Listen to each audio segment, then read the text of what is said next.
Hi guys, Mr. Mason. We're going to be doing our Bible study today. It's out of Matthew chapter 25, verses 34 through 40. It's pretty short today, but I think that there's a lot of good stuff in here that we can talk about. So I'm just going to go ahead and read it. If you want to pull out your Bible or a Bible app or something and follow along with me, it's Matthew 25, 34 through 40. So here we go. Then the king will say to those at his right hand, "Come, you that are blessed by my Father, inherit the kingdom prepared for you from the foundation of the world. For I was hungry, and you gave me food. I was thirsty, and you gave me something to drink. I was a stranger, and you welcomed me. I was naked, and you gave me clothing. I was sick, and you took care of me. I was in prison, and you visited me." Then the righteous will answer him, "Lord, when is it that we saw you hungry and gave you food, or thirsty and gave you something to drink? And when was it that we saw you a stranger and welcomed you, or naked and gave you clothing? And when was it that we saw you sick or in prison and visited you?" And the king will say to them, "Truly I tell you, just as you did it to one of the least of these, who are members of my family, you did it to me." So that's our Bible passage for this week. So Jesus, someone has asked Jesus kind of what the coming of the kingdom of God looks like, and Jesus says that God will gather up all the people, and he will, talk to the righteous who have done these things, the people that gave the hungry food, the people that gave the sick care, gave those who were thirsty something to drink. The people who were naked gave them clothing, and then they say, well, Jesus, we're God, we never saw you sick or hungry or thirsty. And Jesus tells them that it's when they help the people in their community who are suffering from things like thirst and hunger, or not having enough to clothe themselves, or being sick, or being in prison. It's when we do those things for the people in our communities that we do that for Jesus too. And it reminds me of a story, or maybe a poem of a man who has met Jesus, and he's prepared this great feast for him. And so he spent all day cooking. He set the table. It's beautiful. And the man is waiting for Jesus, and as he's setting, the first plates on the table, there's a knock on the door. And the man goes to answer the door, and there's a older man there. His clothes are kind of raggedy. He's got kind of a long beard. Looks like he hasn't had a shower in a couple days. And he just says, "Sir, I'm sorry to ask, but I'm so hungry.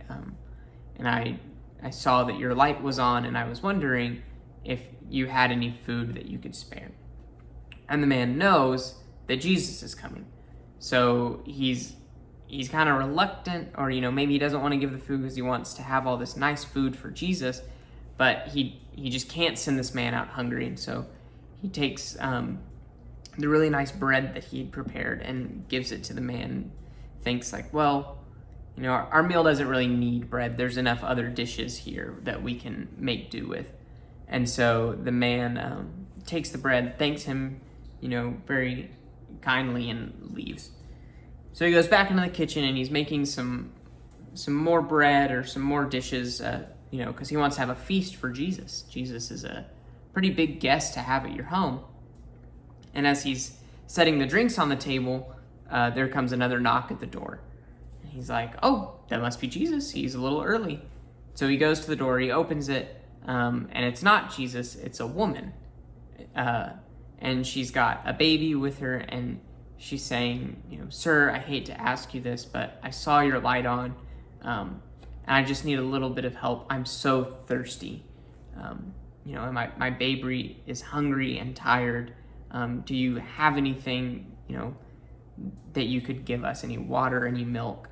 And so the man looks at the table, and, he sees the plate where the bread was, but he sees the pitchers of drinks right next to it, and he decides, we can get by with water. So he gives this woman the pitchers. One of the pitchers has milk in it, and it's for her baby, and she gets some water as well.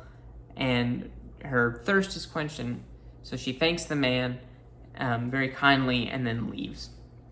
So then he's looking at his plate, and his table. It's a little more bare than it was a moment ago, but he starts to think, like, well, there's no bread. All we have now is water to drink, but that's okay. I'll make dessert before Jesus gets here. I'll whip a dessert up really quick. And so he goes to, bake a cake or maybe some cupcakes or whatever your favorite kind of dessert is. And he, excuse me. I know, I just sneezed. My little dog is down here pawing at me. So he's whipping up dessert and he puts it on the table, and he's kind of looking at his table. It's a little, it's a little more empty than it was. And then a knock comes at the door. He goes, finally, Jesus is here. And so he goes to open the door, and he opens it, and there's no one there. And then he feels a little on his jacket, and he looks down, and there's a child. And so the child says, sir, I'm sorry, it's late. I can't find my parents, but I saw your light was on, and I'm very hungry. And so he brings the child in, and they sit at the table, and they eat. And, the kid is very excited about the dessert being on the table, and so he kind of eats all the dessert by himself. And the man is kind of looking at his table now, and he's shared this meal with the child, but he still hasn't had the feast that he wanted for Jesus. And then a knock comes at the door, and it's the child's parents. They say, oh, sir, we saw your light on. Have you seen our baby? And the little boy jumps down from the table, and he's reunited with his parents. And so they go on their way, and their belly, the child's belly is full. He sent the parents with some leftover food as well. And he feels good about what he's done, but he looks back at his table, and there's just not enough food for him and Jesus to eat. And so he sits down, and he's kind of, rubbing his brow and looking and thinking about all the food he has to cook still. My dogs are going to start playing. So he's kind of rubbing his brow. He's looking at his table, and there's not nearly enough food for him and Jesus. And as he's looking at the table, a knock comes to the door. He goes, oh my goodness, another uninvited dinner guest. What are they going to take from my table this time? And he gets up and he answers the door, and it's Jesus. And he's like, oh, hey, Jesus, come on inside. I've prepared a feast. And he looks, and well, it's not much of a feast anymore. But Jesus tells him that it's okay that there's not enough food because Jesus isn't hungry. The man's like, oh, did you eat with someone else before you got here? Jesus was like, no, you've already fed me. You fed me 3 times when I came to the door and asked. You fed me as the old man who needed something to eat. You took care of me when I was thirsty as the mother with her child. And you even gave me dessert as a young child who couldn't find his parents.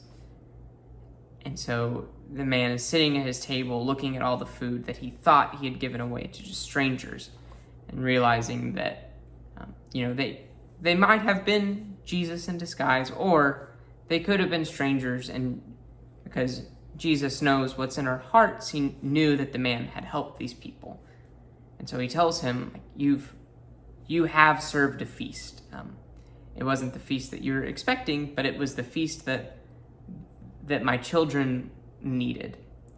And so that's what this Bible passage reminds me of.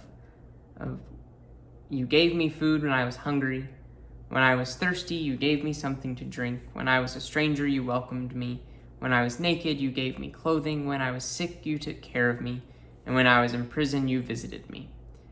And so when we think about this story for the week, and how we can kind of do it in our own community, I like to think of ways that I can give back often. Kind of in these terms of when someone is hungry or thirsty or doesn't have enough clothing. And so every couple of months, what my wife and I do is that we go through our closets and we find clothes that maybe we haven't worn in a while. Maybe it's something I've outgrown, or a shirt that I bought that I thought I would really like, and I wore it once, and I just thought like, I don't really have another occasion to wear this. And we take those clothes and we go donate them to a good like thrift store or something like that. Or especially if there's any clothing drives happening, we'll go turn those in. I know that Fortress has done clothing drives before as well, and some of y'all might have even gotten jackets from that. But that comes from, people who want to do good for their neighbors, and so they take what they have and they give it up when they can. It's either that when they have too much or they want to do good for other people. So maybe look around in your community and see, who needs your help and what you can give to them, whether it's food or water, or some clothes that you don't wear anymore, and do good kind of wherever you can. All right. I'm going to go ahead and get out of here before my dogs get too loud, but I've enjoyed spending this time with y'all. I can't wait to see you again.